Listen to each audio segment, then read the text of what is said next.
My journey through addiction, it destroyed my life. It took friends, took family. I don't know, it took who I was, my morals, my values, and my respect.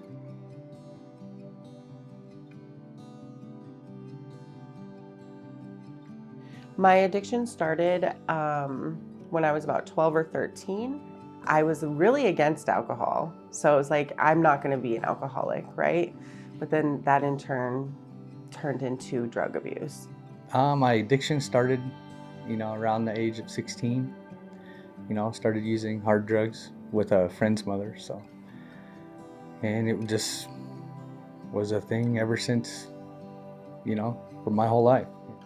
It started when I was in my 30s, when my young child was a baby, and I started drugs, and I got into alcohol, and it just went downhill from there. I was homeless on the streets, and I had walked outside all night to try to keep warm. And I remember going into the Holiday downtown, and my feet felt like they were just pins and needles, complete fire. And at that time, I knew that my life wasn't sustainable, but I wasn't willing to change it. Towards the end here, it was either I, give it up or just give into it, and that kind of scared me a little bit. Just like sitting there in my car thinking, is this all there is to life? I want to be somebody that my kids are proud of, so I finally just had to call and tell them I needed a higher level of care. It took my family, it took relationships, it took everything, jobs, it took our home, it took everything from us.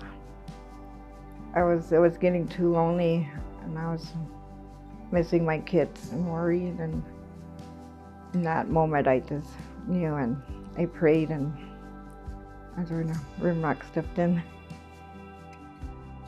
I've had two big movements in recovery, right? And so the first part, I was homeless on the streets. I had my son taken away from birth, and my family was planning on adopting him. The second time, I had my children removed. They were back with my mom. Thank God for my mom.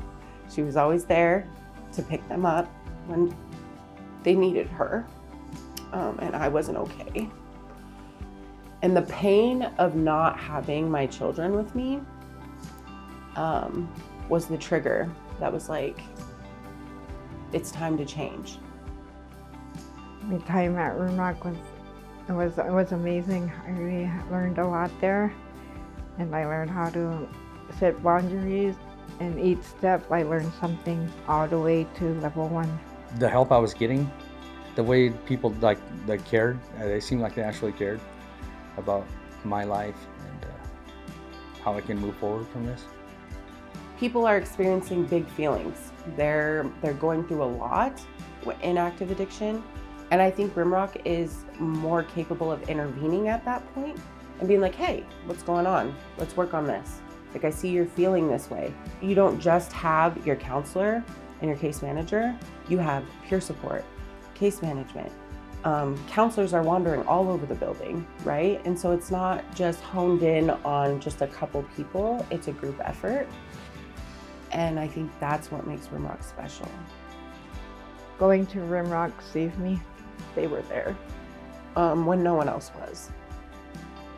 And so I'm forever grateful for that.